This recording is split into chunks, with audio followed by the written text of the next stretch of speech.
Hello, film world. I am the Patrick, your host of Tomorrow Comes Movies, the podcast that spoiler talks movies. And each episode, I'll be joined by a guest co-host from a roster of movie fans to varying degrees. I got some announcements. The action movie series is still going on. It's still going strong. And I hope that you guys are enjoying it. This one was a very popular movie series, and we are really getting through those action films. And what is the other thing I need to say? Oh, yes, because I always forget to do this. I don't know why. But if you want to join the conversation, whether it's this particular episode or any episode, you can do it one or two ways. The first way is the hashtag TOCMovies wherever you're at on social media and share your thoughts. You can also do the same exact thing.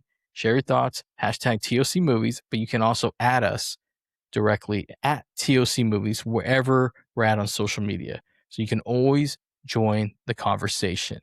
Now back to this particular episode. This is going to be a unique episode because it's a one-off for a movie series that was recently just conceived through a conversation I had with the guest co-host that's about to come on. And in that conversation, it really kind of sparked an idea for me because Tomorrow Comes Movies, we tackle all kinds of films through different eras, old, new, whatever. Like we love movies. Doesn't matter what year or what era they came from. But I haven't yet tackled anything past the 80s. Like we get up to the 80s to current and we haven't gone further back. I have a first time guest co-host I'm about to announce. And let me tell you, I don't take this lightly, okay? I've had podcast superstars, okay, from some of the biggest and best movie podcasts out there. But this time, I'm going on the other side of the film world by getting somebody who is an up-and-coming emerging actor in Hollywood, somebody that I think is truly, truly talented, and they also love movies, so I'm excited to bring them on. This is an actor who I've recently just met, and you're about to get an exclusive here because I believe that this actor has the potential to be a force to be reckoned with in this industry. So without further ado, please welcome actor Kathryn. How you doing, Kathryn? Hi. Thank you. She's like, wait, Thank you for that. Yeah, you are if you want me to be honest, we just had a class on Tuesday, right? I have come to an assessment with you that, in my opinion, you might be the best actor with the most potential in the class. Thank you. What goes through your mind when somebody tells you that? I don't know. Do you get this praise often? There's a little bit, but that sounds. I feel like if I say something like that, like I just sound like so like full of myself. But there's lots of talented people in that class. This is why you're an actor. That's the appropriate response. You're preparing for press, and I've done press, by the way. I've done the press side of Hollywood, so that was a perfect response. But no, I actually mean it. Truth be told, I observe all of you actors during class as I'm panicking with myself, and I sit there and I take myself out of it and I watch directly. And I saw what you did on Tuesday, by the way. Let me just to break it down for the listeners. You didn't show up for the previous class. And you come to this class, you have to do a cold read. You basically get the assignment, and you were preparing. I looked over, I was going to say something to you, and I saw you preparing for your role. Like you were so in the zone that I was like, I'm not going to say anything to her. And then you did it like 5 times because there's only like 2 women in the class, and it's like a man and woman scene. And you really killed it in the last 3 in a row that you did. And I happened to be in one of them so much that I was trying to get the hell out of Dodge with you because you give me these death stares. I was like, I got to get out of this scene. It was so because I went through something extremely similar to what happened in that scene, except I was your character being like, what the hell? And so when you give me the death stares and then I think you threw the cup, which you did not tell me. You told the other actors what you were going to do. You didn't tell me. I was panicking. Yeah, it was really good. And that's when I knew you were going to you have the most potential. Thank you. I was just trying to have like fun with it, honestly. Yeah. Um, like throwing the cup and shit. Cause it was like an argument scene. So, Yeah. Yeah, so much that actually, as I look back on the scene, I tried to get away from you multiple times. Actually, I do this where you'll come closer and I'm moving. I do not want to be in it. I was like, I got to get out of the scene as soon as possible. And so now this is the $1,000,000 question because people are asking me, and I need you to be honest. And I will not end this recording, but please tell the listeners and people who know me, how bad am I in this class? well, first of all, you're not bad. You're just shy, for sure. Like when you go up there, I think you're just really hard on yourself. Um, like yeah, I think you're just really hard on yourself, for sure. Yeah. So imagine explaining this to people in my circle and they say, and I tell them how I'm acting. They're like, that's not you. What are you doing? And I'm like, you try going up there in front of actual actors and you have no experience. And you didn't know this when I came into class. I thought you guys were all newbies. No, I was not told this. And I go in there and I see you guys acting your ass off. And then I go, oh no. And I'm panicking. Yeah. Alejandro said that he can't tell. Can you tell? Because you've worked with me. Can you tell I'm panicking? No, you're like I can tell that like you're really trying to like put yourself out there more, like when you go up, but you seem very like calm and collected. Like you know what you're doing. You're not like oh my god, like what's my next line or whatever. Kathryn's being generous here. It also helps that she'll say this as if we work together. You got this. As soon as I go up, I need this reassurance, like I'm a dog. Like you got this. You're going to be okay. And then I will be okay. But like the reason why I wanted you on this podcast too is because I needed an actor to kind of explain certain things here. So we're gonna do this thing called the introduction. So we're gonna get to know you a little bit here. Now you are an experienced actor who just, by the way, you just got repped. So my first question to you is, what sparked your interest into acting? Well, for me, I mean, I feel like everyone says this, like it's something I've wanted to do since I was a child. And I would like beg my parents to like take me to acting class, but like my dad, he would be like, "Oh, when you get older and you get your own job and your own car, like you can like drive out to LA and do that like yourself or whatever." So I feel like when I got older and I did start doing that, like taking classes here and there, um, like it just wasn't really what I expected. Like at first I was really doubting myself because I was like, I don't know if this is for me. Like I was so like in our class, I used to take it like a few years ago before I like stopped and then came back this year. And every time I had to go up, I was like very nervous and I took it like super seriously. After going to film school and like actually working with actors, I realized it's not like that daunting. And like even though I went to film school for like writing and directing, there's still always that pull to do acting for sure. And this year I was just like I'm getting older and I was just like in January I was like fuck it. Like I'm just gonna do it like full send. And it's still like it's just like a want that just never went away, basically. Wow. I don't know if I answered your question like at all very Okay. well. Man, my Or, doubting has definitely transferred over you. No, that was perfect because you said something that I didn't know about you. Because like for those who are listening, like we talk, but like it's like intervals because you could be preparing for a role or we're watching people. Convinced, by the way, that you didn't even know my name. I know teacher does not know my name. By the way, I'm convinced that he does not know my name because he'll just be like you, Alejandro, Kathryn. I know everyone's name mostly now, but like he'll like Gary. He knows Gary, and then he'll just be like oh yeah. you. And I'm just like, yeah, me. But you said you went to film school that's what really I was like, whoa, because I didn't know this about you. So you originally wanted to also do writing and directing, and what school did you go to? Mm. Cal State LA. Wow.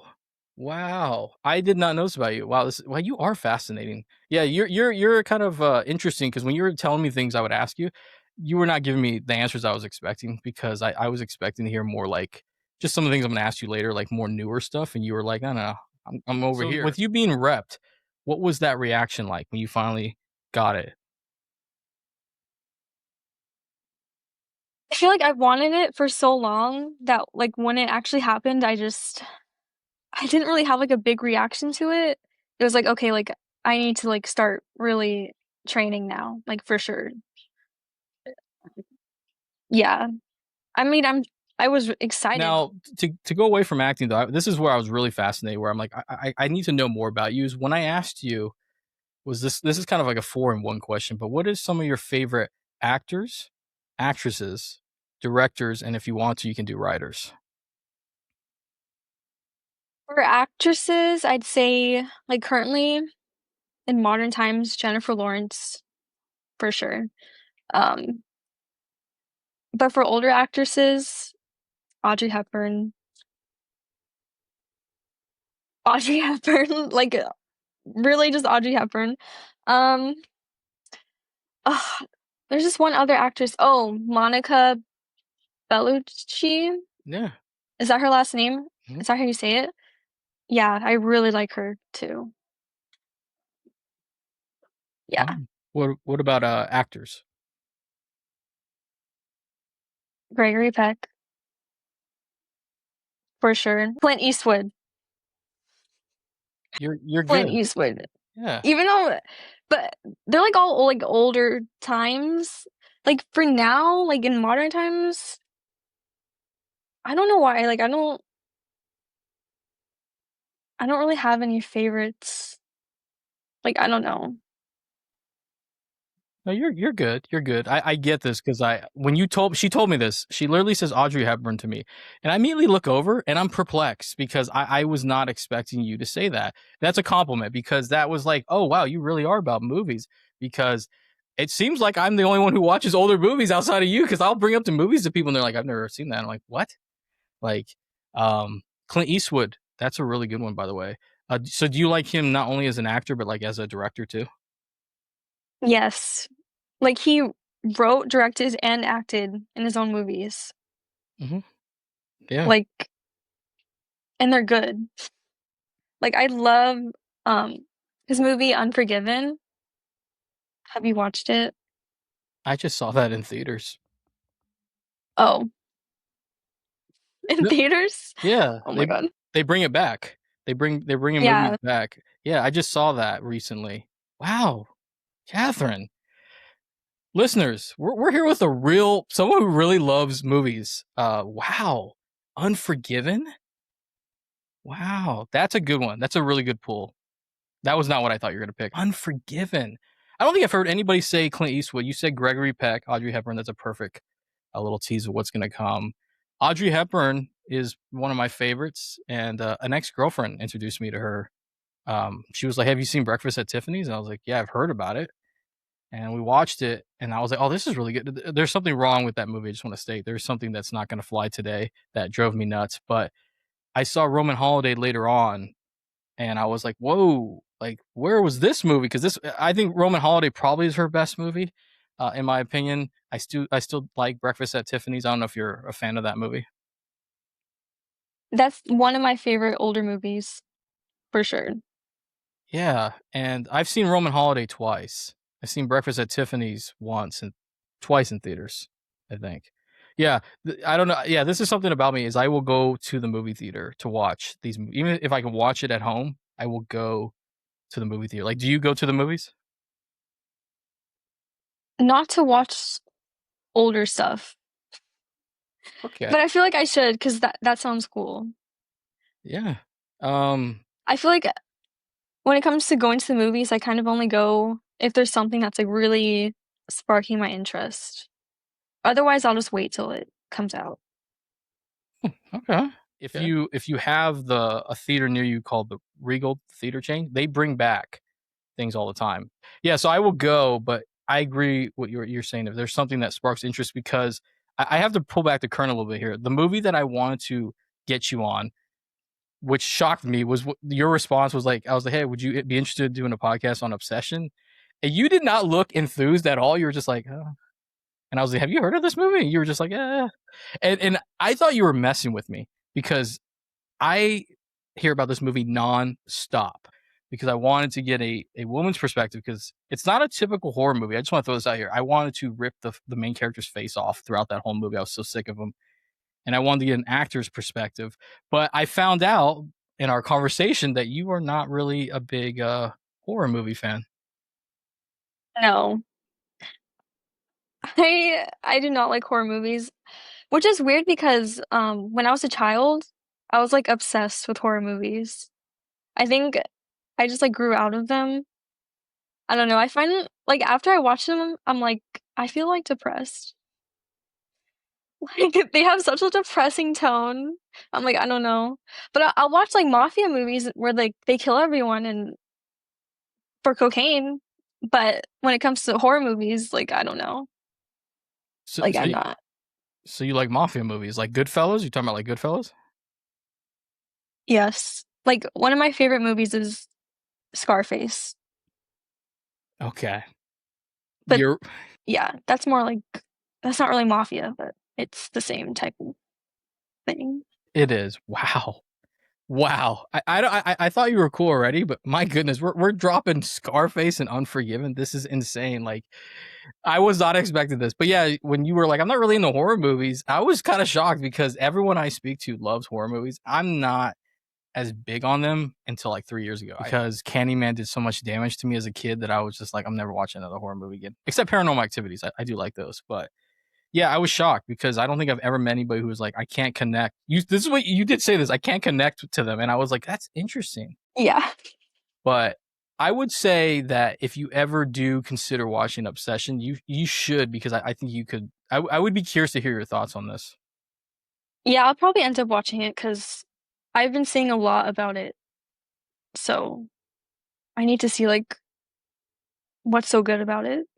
Yeah, you're gonna send me a message like, why did you ask me to do this movie? This movie's messed up. Like, I'm not entirely sure why you're asking me to do this. I'm like, that was the point of the movie, is that it's not like your typical horror. That's the thing. Well, there is horror elements. I should not lie to you and say there isn't, but there's a psychology to it. Especially through a Mhm. woman's perspective, because I wanted to hit that guy with a chair within 5 minutes. Outside of Clint Eastwood, is there any other directors? Like, let me say this name. You tell me, fan or not? Christopher Nolan. Yes. I would love to work with him. Literally, like just a few nights ago, I just watched The Prestige for the first time that he directed. Um, yeah, I Hmm. would love to work with him. Well, this brings up another question. This is a two-parter, and this will go into kind of what you're talking about. You can pick whoever you want, but let's say you can work with any director, any actor, and any actress and that is currently alive today. Who are you choosing?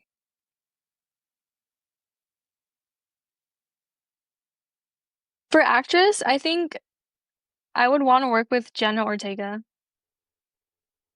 for sure. Jenna Ortega or Jennifer Lawrence. And Jenna Ortega, because we're like around the same age, I feel like it would just be like really fun to work with her. Um, and then directors, like my ultimate director, I'd have to say Steven Spielberg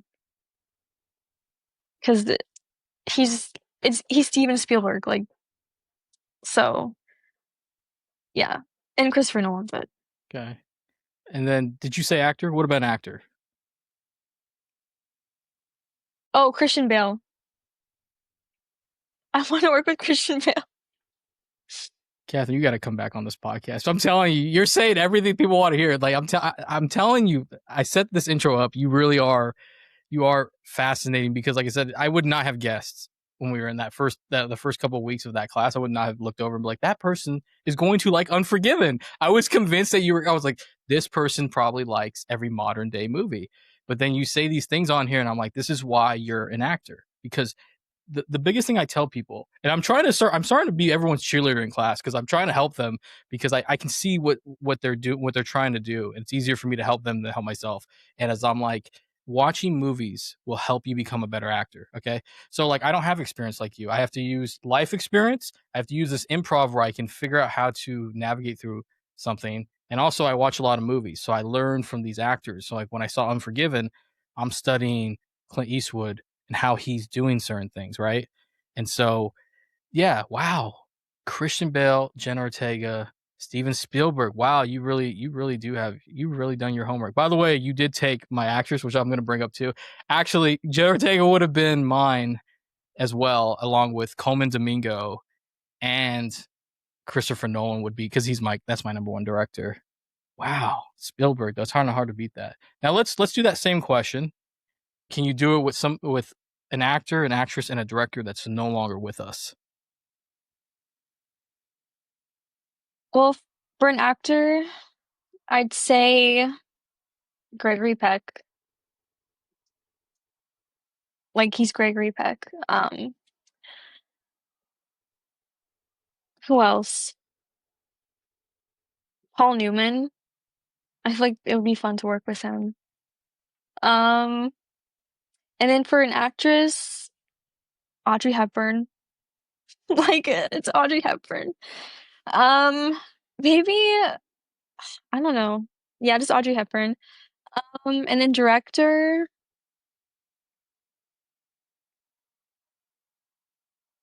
but I'd say Michael If Mann. you're familiar with Heat, he is doing a sequel with Hmm. Christian Bale and DiCaprio are rumored to be circling that. Yeah, I'm big into movie news. Like I'm telling you, if I knew you were into movies, I totally would just tell you everything during class. Like, hey, check this out. Listen, yeah, they're doing that. Yeah, What the heck? yeah. I if you're in, I don't think you're on Twitter, but in Twitter, man, it's just the film community. I know everything that's happening. I mean, it's just like all of us are just talking about movies. But wow, Paul Newman. Okay, you really are a movie person. Because I was wondering, I was like, does Kathryn watch movies? For me, I'm trying. Jimmy Stewart. I'm a huge Jimmy Stewart fan. I love Jimmy Stewart. Um, Kathryn Hepburn, I would like to work with. She's incredible. I think the director. I don't even know if this could work because he's a little older, but I would work with. He's no longer with us. Is William Friedkin. He did his most famous movie is The Exorcist, but I prefer him in The French Connection or To Live and Die in LA. Wow, Kathryn, this is unbelievable. Like this is insane. I did not think you were about to outmovie me. This is something that I never expected. No guest has outmovied me, but I'm like I sound basic with every answer I've said compared to yours. Like I didn't drop Unforgiven on any episode I've ever done. Wow, you truly are an actor slash writer director. So does that mean like have you ever wrote like you have like movies screenplays that you're like I would like to make one day? Yes. Yeah. Well, I mean, you're kind of on your way there to be honest. I mean, the teacher clearly talks about all of you repped actors with such glee as the rest of us are sitting there going like he doesn't even know my name. No, like it's unbelievable.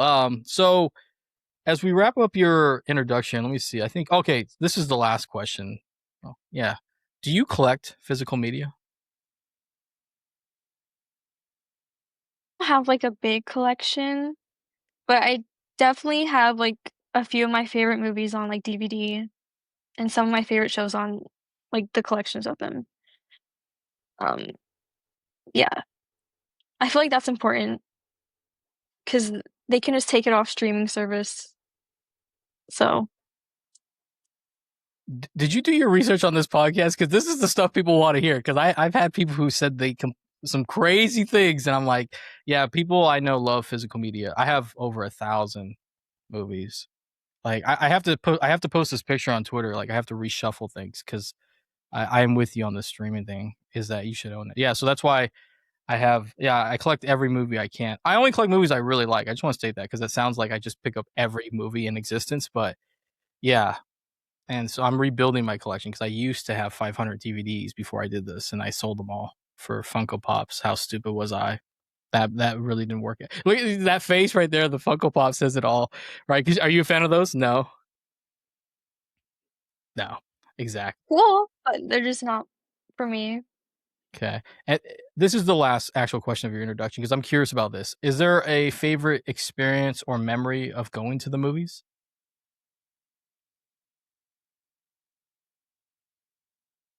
Probably when I would go to like any Hunger Games movies. Because that, like, I love the Hunger Games, and I would, like, I don't know, I just remember every time going to the theater to watch it, I would just be, like, very excited and very into it. Wow. Okay. Wow. Another good pull. So are you going to be watching the new one that's coming out this year?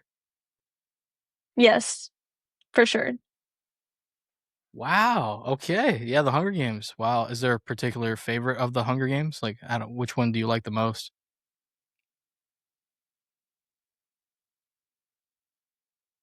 Catching Fire. That's the answer I Have was you seen looking that for. one?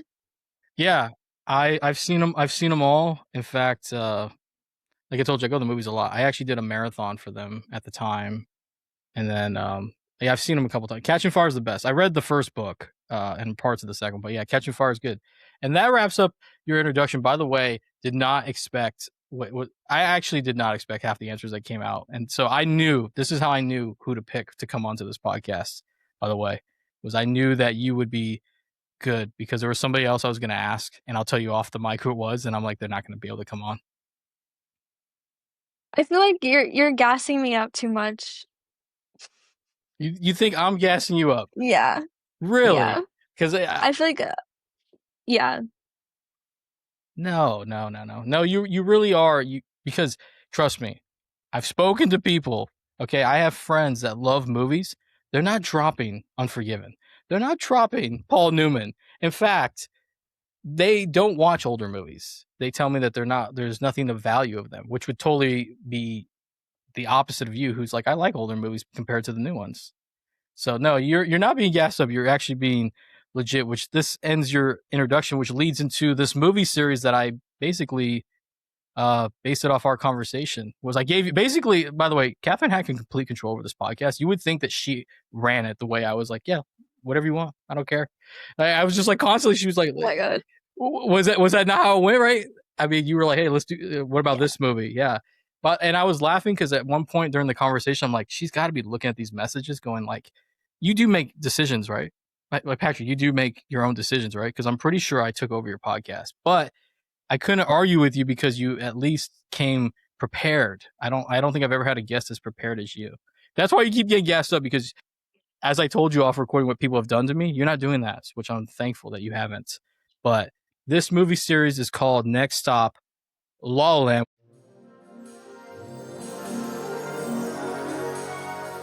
Tomorrow Comes Movies presents Next Stop, La La Land.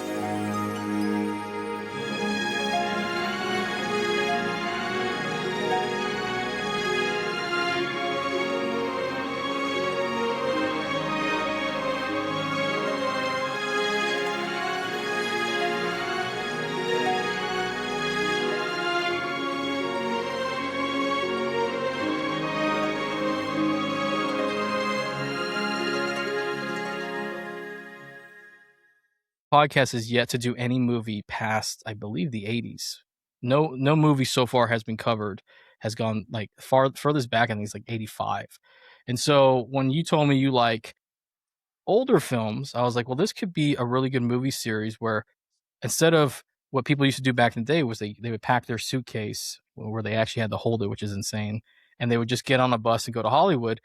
We're basically telling the listeners to get on the bus without a suitcase and come travel back in time to cover movies that are iconic and that are older films that have really been highly influential in modern filmmaking. And the movie that you chose that was a great choice, by the way, was Roman Holiday. So funny, by the way. I just want to say this. I asked her if she was nervous, and she was like, no. And I don't think you're nervous at all, but it just makes me laugh because Really? before we get into the review, I'm going to give these movie facts. But Roman Holiday was released on September 2nd, 1953, which was about 73 years ago. That's insane. Directed by William Wyler. Wow. Yeah.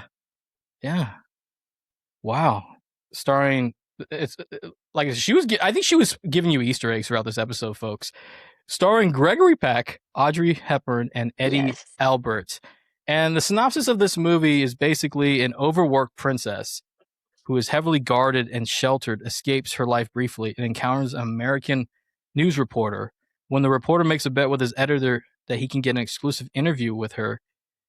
They experience a whirlwind of a day and things come into play that complicate things. So I'm going to look over here to these listeners that are ready to hear movie expertise. So if you haven't seen Roman Holiday, I mean, it's been out for 73 years, so I'm not entirely sure why you would not have seen it already. I mean, I know somebody's going to be like, well, Patrick, I'm only like 18. I'm like, well, you were 17, so you probably could have watched it at one point. But yeah, I would highly recommend pausing here, press play on Roman Holiday, and then come back, or don't, and you get to hear us talk about it. Are you ready? Go ahead. All right, let's talk movies. Now, I know you kind of answered this, but out of all the movies you could have chosen, why was Roman Holiday the one?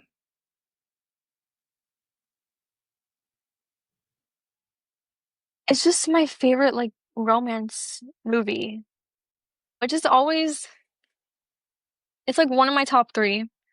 And I just really like it, and I feel like I can talk about it like easier versus other movies. I don't know. No, I mean that's exactly what I like. I like people who want to talk about the movies that they're passionate about. I've had people come on and want to talk about movies they've never seen, and so when you said Roman Holiday, it was fine with me because it could fit the other movie series that I had mentioned to you. So either one, it could have worked, and so I thought it was a good choice because I haven't talked about a movie that's 73 years old. So I thought, okay, let's roll with this. And so with the as we get into this review, one question I didn't give you, I'm going to ask is how did you get into older films? Like, how did you discover these kind of movies? Because we're like, did you see these on TV or something like that? I think definitely film school, because you have to watch like a lot of older movies and like film history classes and everything.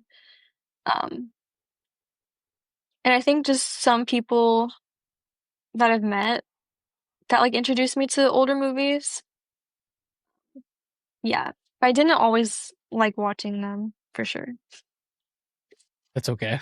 That's how all of us felt at one point. We're like black and white, like I don't know, but Yeah. wow. Okay. This it's funny is I was always fascinated. I was like, how did she find these kind of movies? Because I'm like, it's not like people are just like, let me go back in time. Like I was like, it has to be somebody showed her, or like she just saw it on TV. But okay, yeah, film school would make sense. So real quickly here, someone just told me that film class students do not watch movies. Is that true?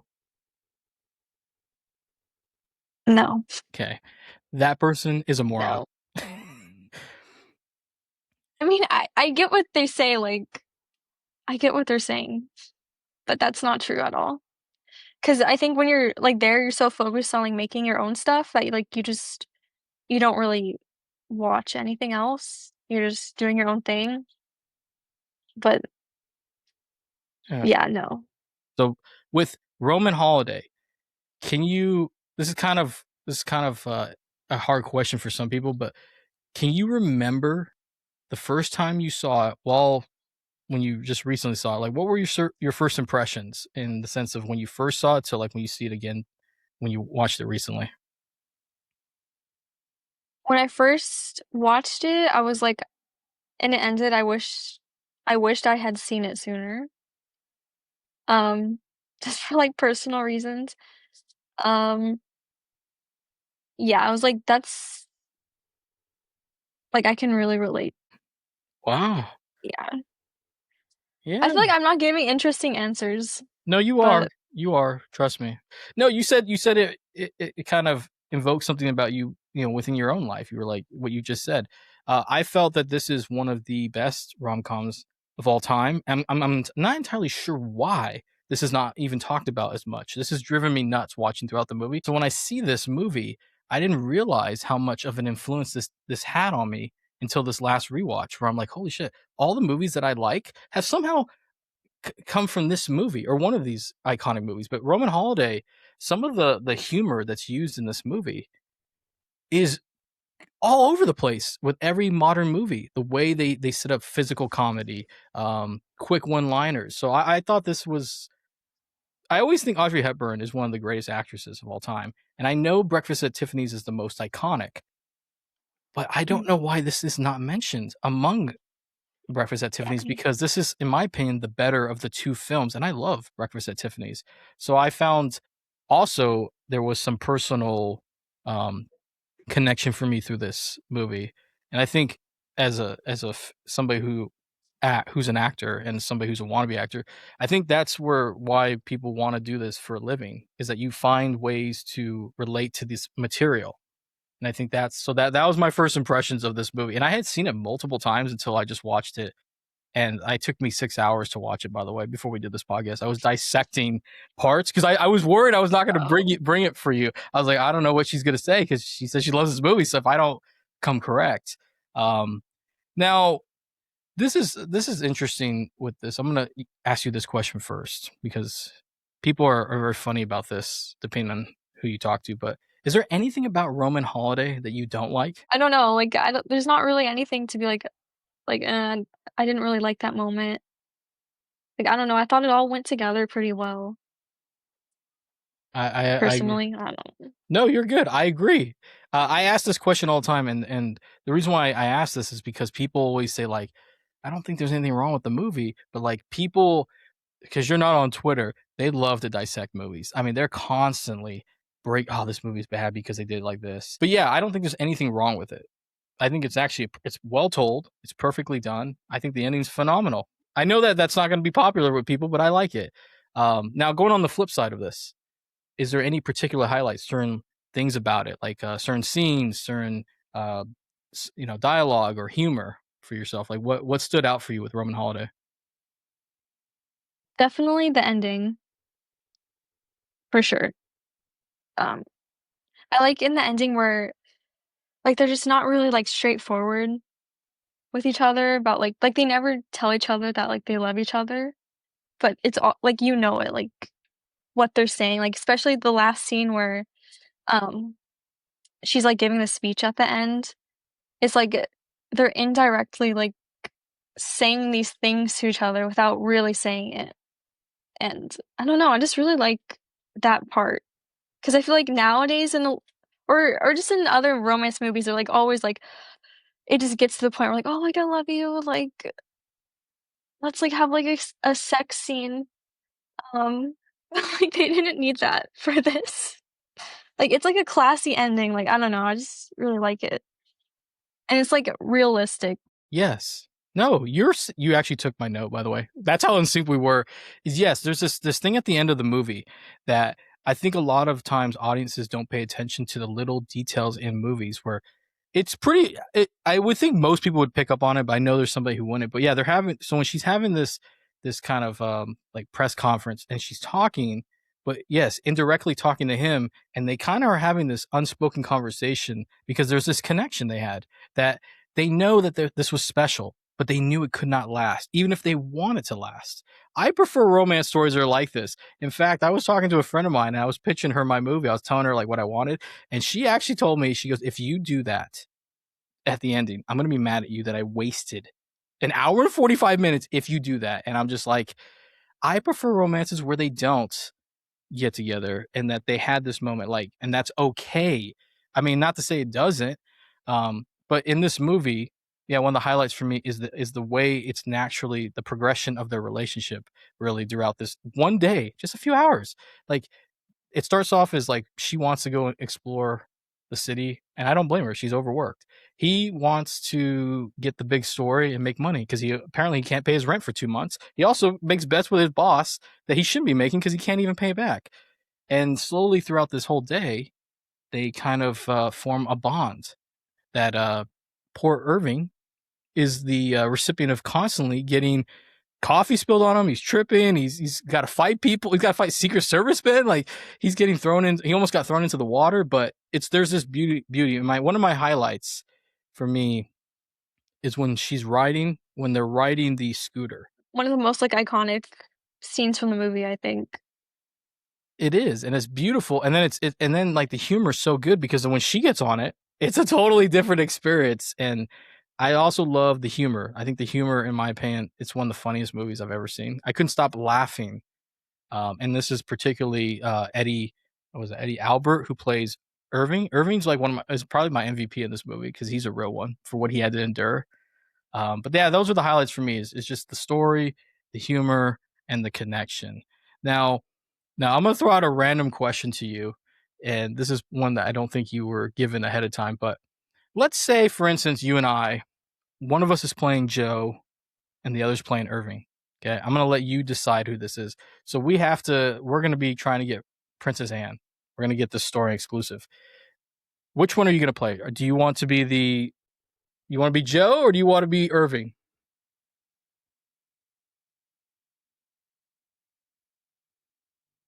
To say Joe. Okay. So I'm getting the coffee. I'm getting punched. I'm spending all this money. Yeah. Oh my goodness. Oh, that's good. I would have chosen Joe too, because I love Irving, but I'm like, I don't want coffee spilled on me. I'm because I couldn't deal with that. And speaking of that, one of my favorite scenes, and talking about the humor, is that coffee scene when he finally comes up and he recognizes, like, you look like that princess. Like, he's trying to tell her, and then Gregory Peck's Joe Bradley constantly keeps doing things like spilling coffee, kicking him. He kicks his chair over and he falls. And he's like, "Hey man, what's wrong with you? Like, why do you keep doing this to me?" And he's like, "Hey man, you got to be careful." I love that. That to me is one of the funniest things I've ever seen, because I think we can all relate to that without getting the coffee and stuff. Like our friend, we show up to something and our friend's like, "Don't say anything. Don't say anything." I just prefer if you didn't spill coffee on me, because that's a no-go for me. I'm going home immediately. I don't care what the job is. I'm like, I'm out. Like, for you, if you're in that situation, you're Irving, right? And Gregory Peck's Joe Bradley's doing this to you. Do you think you're going to stick around even after he tells you, or like, I got to go home and change? I would stick around. I understand. You're brave. Yeah. I have like this coffee stain. I'm like, I'm not going to pull it off as good as him, but yeah, that was one of my favorite parts. Now, what about you? Do you like the humor, and what is like one of your favorite parts in the movie that is humorous?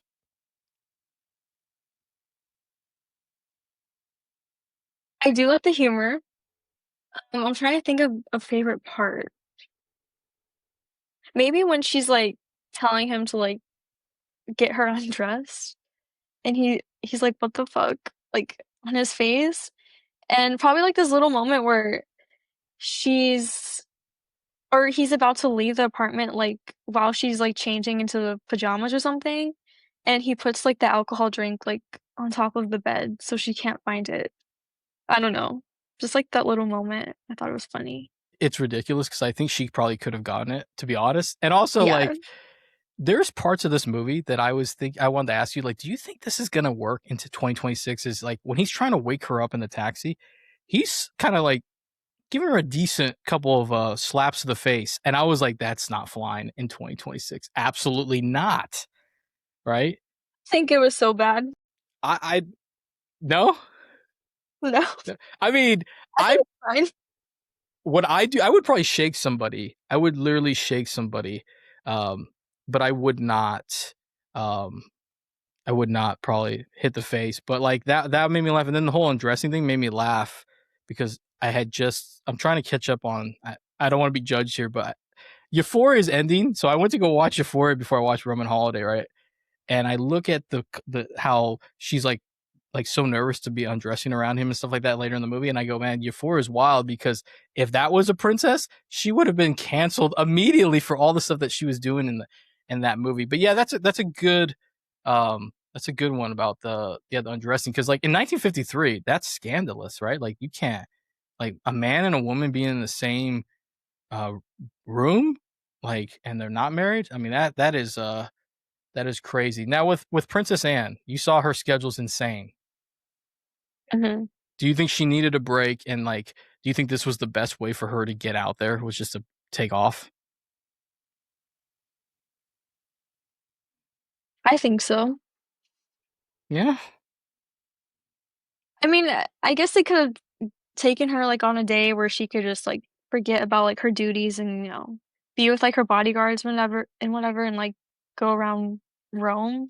They could have done that, but, like, she's young, like, let her go, like, break out. Yeah. I don't know, I feel like it's, like, just for her character development, like, for herself to do those things. Yeah. I mean, it's kind of crazy. Like, right, she has no control over her life, and people are telling her what to do, which is crazy to me, because I'd be like, absolutely not going to be telling me what to do. But it reminded me of this. This is going to be so funny. What I equated to is, this movie is 73 years old, right?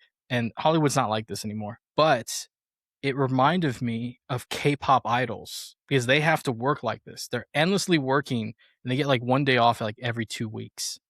Like, and they're working 13 to 17 hours doing everything she's kind of doing. Like, they do these like press conferences, and I'm just like, is it worth it? But the only difference between us, she's royalty and they offered to be in this business. But if you were an actor that had to kind of do this kind of workload, like, do you think that you would have just after a while been like, I'm not doing this. Like, I need a break. Or do you think you're just like, I'll power through until I escape? Oh, okay. I didn't realize you were asking that before. No, that's a different question. No, you're good. Oh, okay. Okay. Like, if I had a schedule like that where that was, like, jam-packed like that, I don't know. I feel like I could handle it, but I don't know, I feel like I could handle it and just find, like, little moments where I could just do things for myself. Yeah. But for sure, like, take time to go on, like, vacation or something, Yeah. I mean, if that's a possibility in this question. it should be a I don't positive. know. You're a princess in this. You should be able to do whatever. In fact, I don't know why everyone's telling her what to do. And also, who wants milk and crackers before they go to bed? Nobody. I don't think even 53. Would you? No, but that you bring that up, I think, um, that was, like, a good little, like, symbolism thing in the movie where they gave her that, like, in the beginning, and then at the end, she said, like, "No, I don't want it." Like, she denied it, like, showing her growth and, like, maturing. Yeah. Look at you. You're yes, that's actually a really good call. Because this is a romance comedy, right? But there is a coming of age part of this movie because she's naive, and when she goes out into the world, she's kind of like, it's overwhelming. Like, she's given 1,000 lire, which is $1.50 at that time, and she's able to buy gelato, sandals. She gets a nice haircut. I mean, she's able to do all these things, but she's the ability to be able to do what you want. We can all relate to that as kids, right? Like, we get to a certain age where like we want to do things on our own. We want to do things without our family. I mean, hopefully you have more than $1.50, by the way, if you're going to do any of that, because you're not going to be able to buy anything in this economy. But yeah, like it's crazy to see that. That's a really good callback. Because yeah, the milk and crackers, and they're telling her what to do. She can't even wear pajamas, which is strange to me as well. But yeah, there's a good experience from the beginning to the end where she grows, and if she doesn't go on this adventure, she will never grow, and she would just still be the character that she is. What performances in this movie really stood out to you? Well, obviously, Audrey Hepburn's. I mean, okay, obviously the main characters, like, obviously. Audrey Hepburn, Gregory Peck, especially at the ending where they're just, like, looking at each other. Um, those are, like, yeah, 'cause there's not really a lot of supporting characters in this or anything, except for Irving, but Yeah, he's just, like, a funny guy yeah, he that has. they take advantage of. I mean, I don't know about you. I think Irving might be the MVP of this whole movie because I mean he really endures a lot, but he's also part of this whole thing. And in reality, without him, this would have been a total collapse. But I think he's the main cog in all this. Well, I mean, he has to be. He's fronting it money wise, and also like he has to do this job of being this photographer. With I never knew that they had cameras and lighters. That was so fascinating to me. Was like him doing that because like I've never smoked a cigarette in my life. It's just I don't know why. I guess I listen to the PSAs and like don't smoke. I have no interest. It doesn't sound fun. Have you smoked a cigarette? No, I haven't. And I maybe if, like, if Lana Del Rey offered me a cigarette, I would smoke it, but or someone else of that matter, but that's about it. Okay, well, that's a good. You know what? That's a good. Okay, let me answer the. Who could give me a cigarette and I'd be like, fuck it, I'll do it. Let me think here. Yeah. um, you know who probably could give me you know who probably can give me a cigarette and I'd probably do it because like, what am I going to tell him no? Was you brought him up earlier? Like, if Clint Eastwood came up to me, he's like, I need you to smoke a cigarette. And I'd be like, no, Mr. Eastwood, I prefer not to. He's like, I want you to do it for this scene. Yes, sir. yes, sir. Whatever you want, sir. I'm like, yeah, because like I'm thinking of him when he looks like in Unforgiven. So of course I'm not gonna be like no, but yeah, I think Clint Eastwood could get me to smoke with the writing, right? Like this is a really well done rom com, right? If you think about the writing of this movie, is how influential it would become because everybody does this in rom coms today. They still use the ridiculous humor, the outrageousness of it. Why do you think that this one, like, what did you think of the writing? Why do you think this one stands out compared to a lot of the modern ones where it's not the same? Like, it's not as funny when they do it. Like, when Irving's falling around and doing everything, we're dying, right? But when someone else does it, we're like, Just the natural way, like, the world was back then, like, how they all spoke, like, that natural, like, classiness. I feel like that just adds a lot to it. 'Cause, like, I'm trying to think if they made this movie today, like, how different the dialogue would be, or if it would be, like, the same, you know? oh, you're, Like, you're throwing out I questions don't here. I know. like this. Okay. Yeah, now You're the I'm the host. podcaster. Yeah. I'm the host, yeah. If they would do it today, it would not be the same because Yeah. the one thing that Yeah. you pointed out, something that for sure is the reason why it can't work, is the way the dialogue is written and how people talk back then. Everybody, by the way, talked so cool back then. They're all like smooth operators, and I think to myself, like, could I ever throw out a Gregory Peck line the way he did?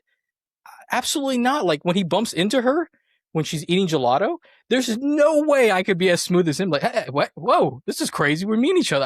I would probably run into her and knock the gelato down. Like, oh my god, it's you.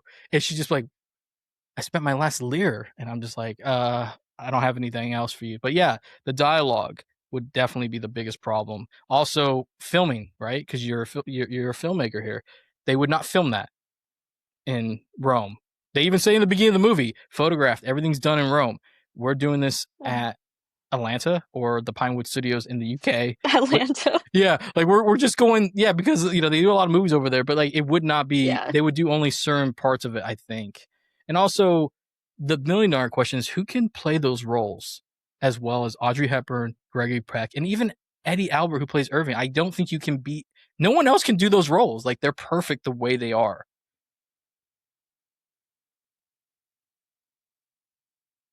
Yeah, I don't 'cause 'cause Audrey Hepburn, like, she just has, like, such a natural, like, just, like, classiness to her, and she's, like, the queen or what she's a princess in the movie, and it's just like, it's just her, like, that's literally, like, her character is just perfect for her. Like, I mean, yeah, I don't know who else could play those. No. I Yeah. don't know. You're good. No, I agree. I don't even, they should not even remake this movie. If I had my way, this movie would be on a clause of never remake No. this. No. Never, ever remake this. No. That's what I want to hear. No. If you would have said like let's remake it, I'd be like, oh, I think this podcast is over. Yeah, I don't know. I mean, Audrey Hepburn. You bring up Audrey Hepburn. Like this is her big major film breakthrough, right? Like this is going to change Mhm. everything for her. This would have been really funny with our scene actually if we had Audrey Hepburn come through that door and we're doing that scene because she would totally have ran with it. Yeah, it's hard to beat her because I don't know if you paid it like when you were talking about the ending. If you remember when she's talking, she's kind of looking over at Joe Bradley while she's talking, like she kind of like moves her eyes. That's something that I have told you that you have done. That's what I was trying to tell you is that you can't teach this when it comes to acting. You cannot teach something that's just natural because anybody can look over, right? But those who can convince me that there's an emotion behind those eyes, that's when I know that acting's at its effectiveness is 100%. And that's what she did in that scene because you feel those emotions. And then Gregory Peck looks like he's about to bawl his eyes out, by the way. He totally looks like he's about to, because he realizes, like, I don't think I'm going to get anything better than this princess. I know for a fact he's not going to because she's the main, I'm telling you, you're not going to top a princess. You might get somebody who works at like the flight, Pan America flight, but you're not going to get another princess. But there's this beauty to that scene. And then the same thing happens when you were talking about like there's different parts of the movie. Like one of my favorite parts, I think it's iconic too, is the mouth of truth. I think it was, or the mouth of lies, where they stick their hands in there. That's one of the best scenes ever because you know the history behind that one, right? Yes, every single account like posts that like 20 times that it was unscripted. But yes, I know. We all know. Yeah, I figured you knew, but I was like, let me just ask, because someone told me this one time when I was watching it, like, you know that, right? And I was like, yes, I know that. I looked at the IMDb page in the movie trivia. I know. That's one of the coolest scenes, though, because as an actor, do you, for yourself, like, do you like that unpredictability where you don't know what the other actor is going to do? Because it creates this really great scene where she was panicking that he had got his hand bit off, like something really happened. I say yeah, for sure. It makes it like way more fun if they just do something that like you weren't expecting. Yeah, But I don't know, because I know like we're still in the scene, so I don't know if I would give like a real genuine reaction. I mean, obviously, like just naturally I would, but not like if I was in Audrey Hepburn's shoes in that moment, I would know that he's just like being silly and we're still filming. true, But I don't true. know if I would start screaming. I mean, I don't think I would have been like as terrified. I would have sold it as best as I could, but if like with my luck, he pulls the hand out and there's actually an injury, and I'm like, oh my god, you were being serious? Oh my god, hey, Scott, get some help right now for this guy. Oh man, I thought you were messing with me. Yeah, like, but it's her film debut, her film major breakthrough, so she really probably was worried that he actually hurt himself. Which I'll be honest with you, I don't know how confident I'm sticking my hand into something that I don't know where the other end of it is. I'm like, I might even have to ask Wayne Weiler, like, sir, do you think that I need to stick my hand in there? And he's like, Patrick, how many times we gotta go through this shit with you? I need you to do whatever's on the script. Didn't your teacher tell you this too? Do what we ask you to do. Like, I would be like, okay, but yeah, I would be a little nervous to stick my hand into something that I'm not. I don't know about you. Would you? You're comfortable just throwing your hand in there if they tell you you don't know what's in there? I would have. That's why you're repped. Like whatever. That's why you're repped. That's why I'm not repped. That's why, because you're committed to that. What did you think is the most insane scenario in this film? Like the most, like, what the, like, whoa. Like what do you mean? Like Like, that made me feel like, like, like like, what? like when they go through this movie, like, is there a specific like situation that they're in that you're like, that's crazy that they went through and they were able to get through, like, navigate through it. Like, I'll give you a good example would be like, when they're at that the Santi, like when they're at that dance place and all those Secret Service dudes are rolling through, it is insane the way that they even got out of that. Like, to me, I was just like, that is crazy. Because, like, I don't know if you noticed this, but Irving does this thing that I don't think they didn't know what to do, so they just left it in there. But Irving takes one of those little floaty things and he tries to throw it on one of the Secret Service guys, and the guy just goes Psh, and knocks him over, and he does. It looks so ridiculous, like it was not planned. And I'm just like, how did they get through that scene? Because there was a lot of Secret Service men in there. So like that would be like is there a situation like when like that scene, or you could have said like when she with the police, because like that was crazy to me too, that like she's on that scooter and she's going through that whole thing and the police are like, there's a lot of police trying to get her, and I don't think she was going that fast where they needed like 6 police people, but like something like that. Like, is there some like in any of the whatever they did that day, was there anything that you were like, that's pretty crazy that they got through that? Maybe not like that day, but probably the beginning where she's just laying on the bench, like knocked out, kind of. Like, and she made it out with Gregory Peck because, like, she made it out safely in that scenario where I'm like, wow. Because I don't know if that would that could have gone a whole different way. Yeah, wow, that's a really good point actually. Yeah, because in 1953, the guys are still gentlemen, right? They're still gentlemen. 2026, you're kind of concerned because people are strange in this world. Yeah, I'm gonna be honest with you. Yeah, that's a good question. So, like in that scene particularly, um, that is interesting because I don't know. Yeah, would I, if I saw a woman, what would I do? I mean, I don't think I would leave her. Like, I definitely for sure I'm not like I'm like I just walk by her. I'm like, oh, somebody will figure it out. But I don't know. But I sure as hell, I don't know. I would just be like, she needs to get a ride home. But then I guess you can't call the police, right? Because in that movie, they don't want to call the police because she would get, obviously it would be a scandal, right? because we find out she's a princess. Mhm. But in that situation, if you're Gregory Peck, do you think you do the same exact thing, or do you just take her to like a friend's house, like maybe like a friend of like a woman friend's house, like, hey, I don't know what to do with her. Like, if this was set back then, like, not like, if it didn't take place today with, like, your phones and everything, but back then, I would've, like, gone to the police. I would've been like, "There's this girl, and she's out of it," like, I don't know, 'cause I he didn't want to take her to the police.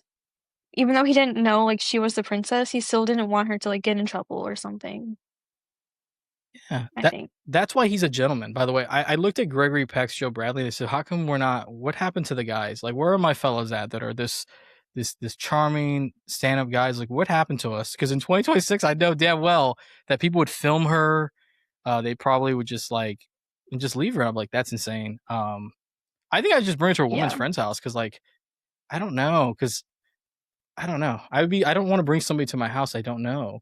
You know what I mean? Like, I don't know about you, like, I don't feel comfortable, like, Yeah. absolutely not.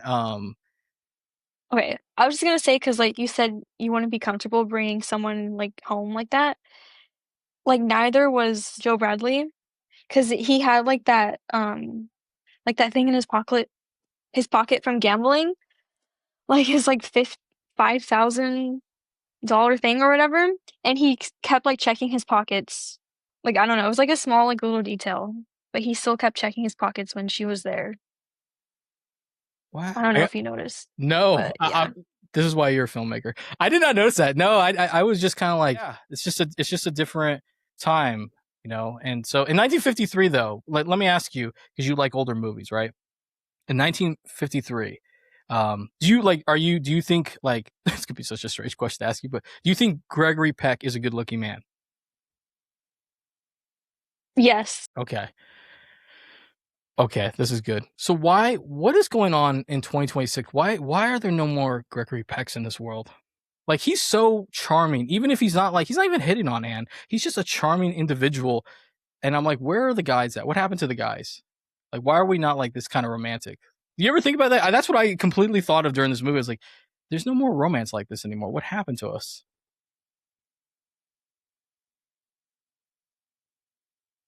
I think it's a part of wanting to look, like, cool, like, you don't wanna look like you care, um, and, like, if you were to dress like that, like, walking around in a suit like that, you would just, like, stand out, and people don't wanna stand out, but, like, you should.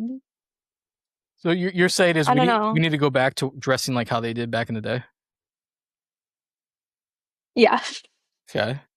Yeah. I mean, yeah, people did look But better. it's it's more than just that, it's just, I guess, like, how he carries himself. That's, like, the big difference, right, between now and then. I don't know. Maybe I mean, there's a lot of reasons why it could have gotten to this point of, like, changing so much because of, like, phones, uh, like, I don't know, but, like, it's okay to be like Gregory Peck. I got It's okay. I got my clip. I got my clip from you. That's exactly right there. Okay. We need everybody, including me. I need to be more like Gregory Peck. I need to study Gregory Peck. Yeah, he does. I'm not gonna lie to you. I was like, because in class we were talking about alphas and beta males. You missed that class though, because our teacher was talking about beta males, and I'm pretty sure if you remember, I said this joke because it looked like he pointed at me when he said beta males. Like, what am I, a beta? Like, I give beta energy? Like, I'm just like, I, My god. I was dying because like it was just like this. It was kind of like don't be like beta males, and I'm just like. I'm in front of that finger. Like, what are you doing? Like, there was nobody in front of me, and I'm like, oh no.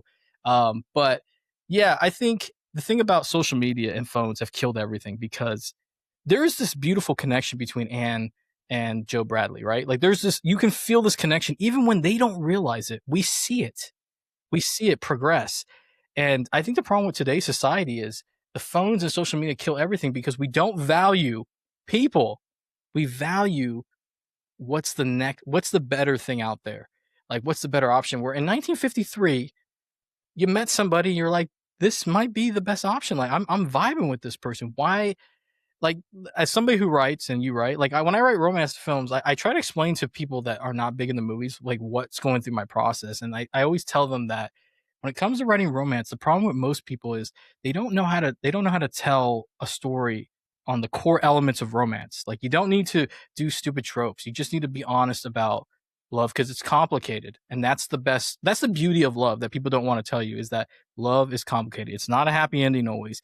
It's an encounter. Like, a good example, this movie reminded me of a 90s movie that maybe you have seen called Before Sunrise.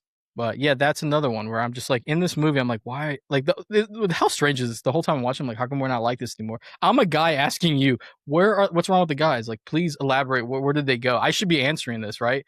But yeah, I don't know. It's just a different time. Now, you did talk a little bit about the ending, but let's do the overall thing. So we find out in this movie that they know that she's the princess. They have this really wonderful, bittersweet goodbye. So I'm not gonna lie to you. Emotionally, it was I got my ass kicked when they were in the car, and she says, like, I don't have the words, and he's like, well, then don't say it. And it's just like, Mr. Smooth Operator. I'm like, man, I wish I would not be as quick as that guy when he said that. Like, but it's beautiful because people don't realize that, like, they want to be together. It's just impossible. It's impossible. But they can dream for that, 6-7 hours they were together. It was pure bliss. And then we have to go back. And I think that most of the movie seems to showcase that Anne has really taken the experience to new heights in her own life, where she's taking control of her life.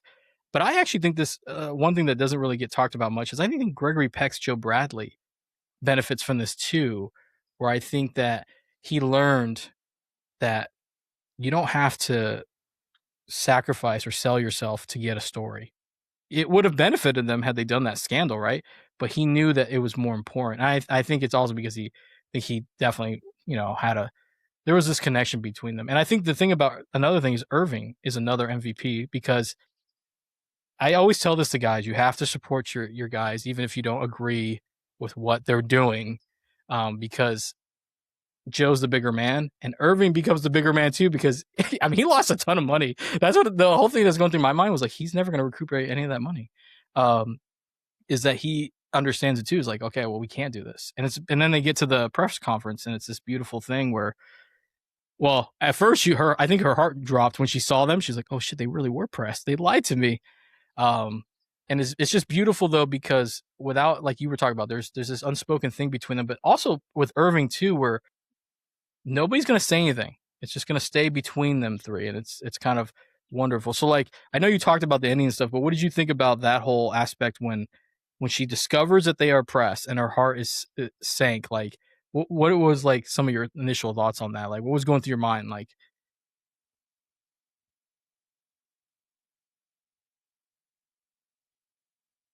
At first I thought I thought she would be more like, oh, he wasn't who he said he was, like, more, like, hurt by it, like, her reaction. But, I think in a way she was still kind of, like, I mean, she wasn't that hurt by it, like, obviously, but in a way, she was still kinda trying to find a way to convince him to not, like, sell the story just a little bit, even though she trusted him. She said, like, there was this one line that she said where she said, like, "As I believe in the relations of people," like, she said something like that, and she was, like, looking at him like, "I believe, like, you're not going to write about me." yeah, Like, I don't know.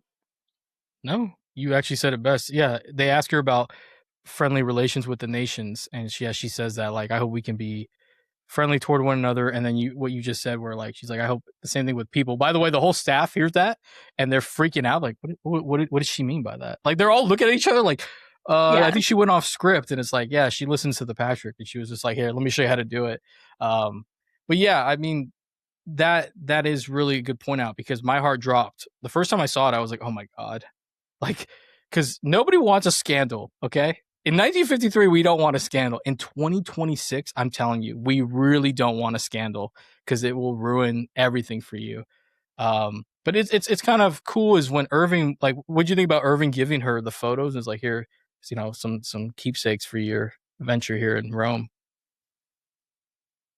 Yeah, I like that moment. I think that's obviously like the right thing to do. I got to be honest, when she hit the guy with the guitar, I'm like, man, I would love to blow that poster up if I was her and post that in my room, my bedroom. But I know she can't because they're gonna be like, when did you hit somebody with a guitar? Hey, wait, isn't that Bob, the Secret Service guy? Like, I think the photos were cool though, because when I love that scene, if we go back a little bit further, where he's showing them the photos, like, well, if we're not gonna sell it, look at these photos. And Gregory Peck sells this so well. That's why Gregory Peck is one of the greatest of all time. There is a glee in his eye and his face when he sees this. He lights up where he remembers these particular things that they did in the day. And I think it makes him feel a little bit better with his decision not to do it. And also, there's a part where, like, you look back. And I think that's the thing about romances that people don't want to talk about. Another thing is, like, not every romance is bad, okay? Not every romance ends in tragedy. There's some romances that is just like, it didn't work out. Everyone's good. May never speak to that person again, but you know in your heart that there was a time and place where time went still and there was just you and that person. Well, I guess in this situation Irving would be there, but that's okay. Yeah, like there's this beauty to it that I'm laughing because, like, you're probably sitting there going, like, you are a beta. That's why the teacher called you. That's why the teacher pointed at you. You are a beta. Because look at you talking about Roman Holiday with such. But I personally love romance films, and I think that, like, my final thoughts on this movie is I think it is the one of the quintessential romance, one of the original rom-coms, to be honest. Like, if we didn't have Roman Holiday, I don't know if we would get so many decent rom-coms of the later modern filmmaking, because without that template, we may not get these other decent ones, I'll say. What do you think? Yeah, there would be no ending to La La Land. I say that because I feel like the ending was of La La Land was very inspired by this, for sure. Do you like La La Land?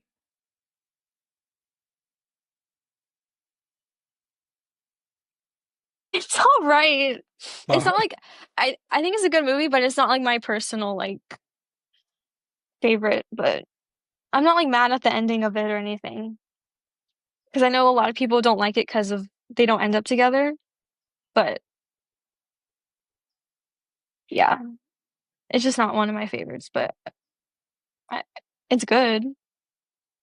my heart sank when you said it was all right, because let me tell you about La La Land. I love La La Land. It speaks to me in a way. And by the way, this is actually a true story. I think a day or two before I started my first class, I saw that they brought it back to theaters, and it was like the day before my birthday. So I thought that was funny. You're like, it's all right, because people either like it or they don't. It's just really, there's no in between, and that ending has done such damage to the world. Because I once showed it to a friend, a couple's friend, when I was dating somebody, and they halfway through the movie checked out, and then random guy, showed up to their house, and they started talking, and I'm like, the movie's not done, right? And then when the ending happened and she ended up with the other guy, we went into an hour conversation about how that is the worst ending of all time, and why would she leave Ryan Gosling with that ugly guy? And I was just like, you should have watched the fucking movie, and we could have. I had to explain it to them. And they're like, I don't understand. That guy's ugly. I'm like, that's not the point of the movie. Like, so I'm glad that you brought that up. I don't think I would have ever correlated La La Land until this conversation. But yeah, I think there's a lot about this. So let me ask you. I mean, I think I already know the answer, but between the two endings, would you prefer, like, which ending do you like better, La La Land or Roman Holiday? Well, obviously Roman Holiday, but like, but like, like would I prefer like my personal life, or would I prefer like just watching?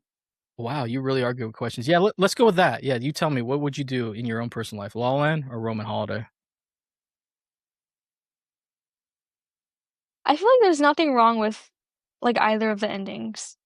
Like I think they're both just like realistic to life. Like you meet someone, they teach you things about yourself, and they go on their way.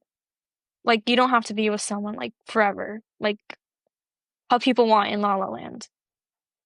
But I feel like a Roman Holiday is different because it's like it wasn't really their choice. Like she really has to like go to her duties.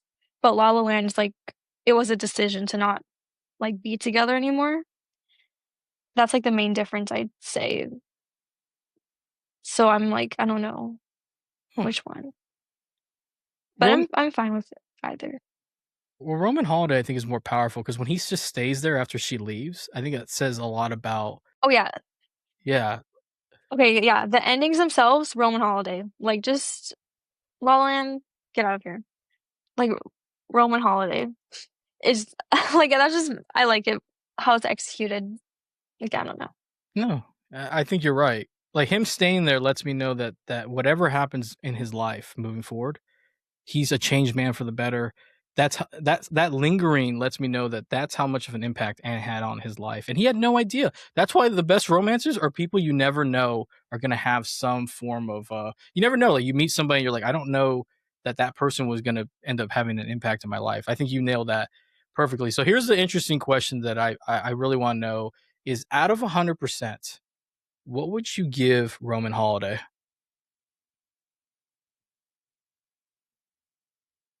Maybe like a 98, just for the fact that I would want their day to last longer. Like I would want to see them together more during that day. Oh, 98.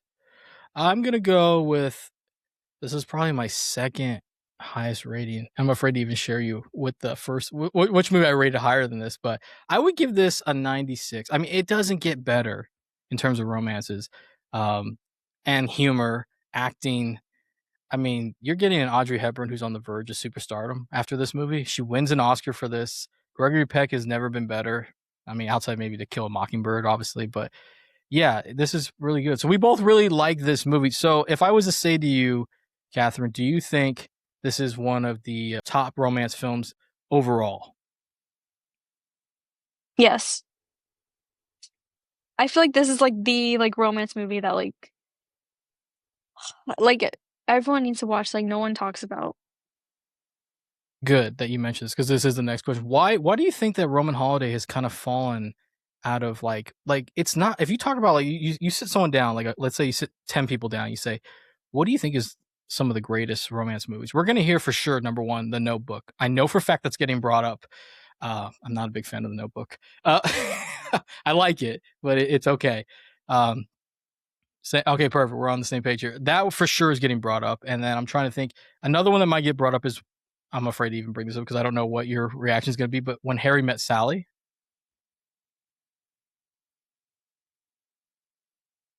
I don't think I've watched that one. I'm dying. Wait, That's describe it. it's with Billy Crystal, Meg Ryan, came out in the '80s, with directed by Rob Reiner, where they're friends, like kind of like friends, and they go through this through years where they kind of keep running into each other, and it's about like can women and men be friends? You got to watch that. Yeah, I haven't watched it. That's my favorite rom It com. sounds familiar.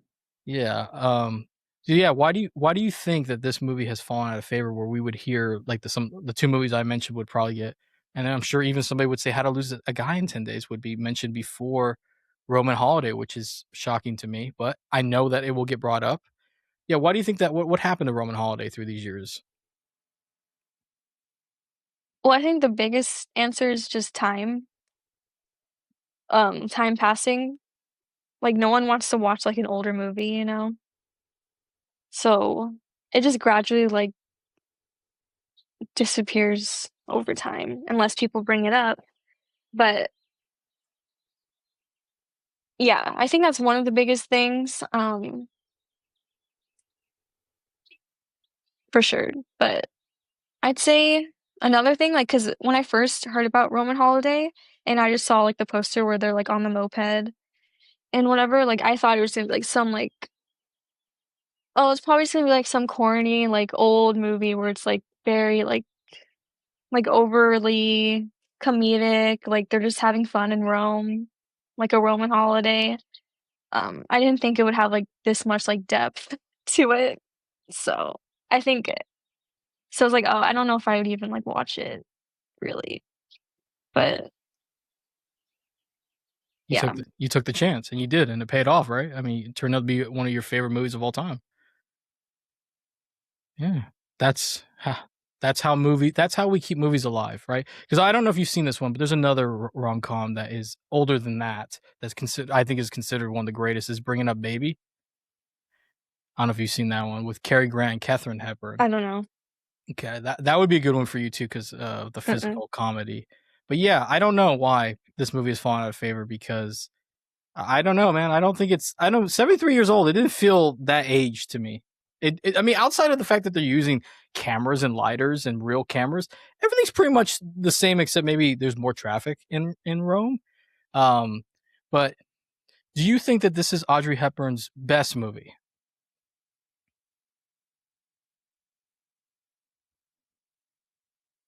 No. I'd have to I'd have to say Breakfast at Tiffany's. Wow. Yeah. This is her second, for sure. Wow. Okay. I do like representation. I think this is her best movie, but I also, if I had to choose between the two, I've always loved Breakfast Activities. And I will tell you this, I actually went in New York to where she filmed, like outside the window of Tiffany's. Yeah. And yeah, this is actually Really? yes, this is actually true. My girlfriend at the time who got me into Audrey Hepburn, she was in New York with her cousin, so I fly in there and I got her something from the store, which made me look so cool, by the way, when they're saying my last name and I'm going up the elevator and I'm like, I got you something. So I think I got her, I think it was earrings from Tiffany's, but we took a photo and she recreated the photo because she really loved um, Audrey Hepburn. Yeah, so we went there and that was a pretty cool experience. And like, I don't remember if her cousin knew what was going on. You know, she was like, "What are we doing here?" It's like you don't understand. It's like Audrey Hepburn. I was geeking out in a way that I hardly ever do because I thought that was so cool to be there. But to go inside the store is pretty cool. It's a lot different. But yeah, I went there, so that's pretty cool. You know what's funny? Can I get you to come back for Breakfast at Tiffany's? Because I there's something I want to bring up in that movie that I remember watching and being like, "What the hell was that?" Actually, here's a good question. Did you think Audrey Hepburn deserved to win that Oscar that year for her performance? Yeah, for sure. Like, just based on, like, the ending alone, yeah. Agreed. Agreed. 100%. I don't know if that would work today, but to me, it would. She would definitely, for sure, back then, because I don't think we had seen anything like that, and it was a quite of a scene-stealing performance, to be honest. And Mhm. that wraps up Roman Holiday. This question is so funny because I don't know if you're gonna do it, but are you on Letterbox? No. Okay. I don't know if I'll ever get a Letterboxd. Oh, that'd be fun to watch you just like I see you over here like rating movies like 1 star. Like, really, Catherine? Really? That's the kind of movies you're rating 1 star? But thank you so much for coming on. Is there anything you want to promote? Or do people want to follow you? I don't know what if you have anything that you would want. I mean, you can follow my Instagram, just my name. Thank you so much, Catherine, for coming on to the show. I hope you come back because I really like tackling films back in the day, the golden age of films, and I feel like the show would benefit from your insights because the goal is I want people to watch movies, whether they're new or old, because at the end of the day, it doesn't matter when they came out. Good movies are good movies, but those old classic ones are hard to beat because they influence so much of the films today. And with that, folks, this is the end of the episode. Thank you so much for tuning in to this episode of Tomorrow Comes Movies. Now, wherever you listen to podcasts, whatever app you use, make sure you hit the follow so you can stay up to date when new episodes drop. And I say this all the time, but we are on Apple Music, Spotify, Deezer, iHeartRadio, Pandora, Amazon, you name it, we're on it. The YouTube, if you're watching the video version, make sure you hit the subscribe and, of course, hit the bell so you can stay up to date when new episodes drop. And social media, if you haven't already, you should be following us wherever you're at on social media at TOCMovies. We're on TikTok, Twitter, Instagram, Blue Sky, and Threads. And last but not least, if you want to come on the show, if you want to be a guest co-host, and I know you in real life or you're one of my awesome Twitter mutuals, please reach out to me. Send me a DM, or if you know me in real life, send me a text or whatever.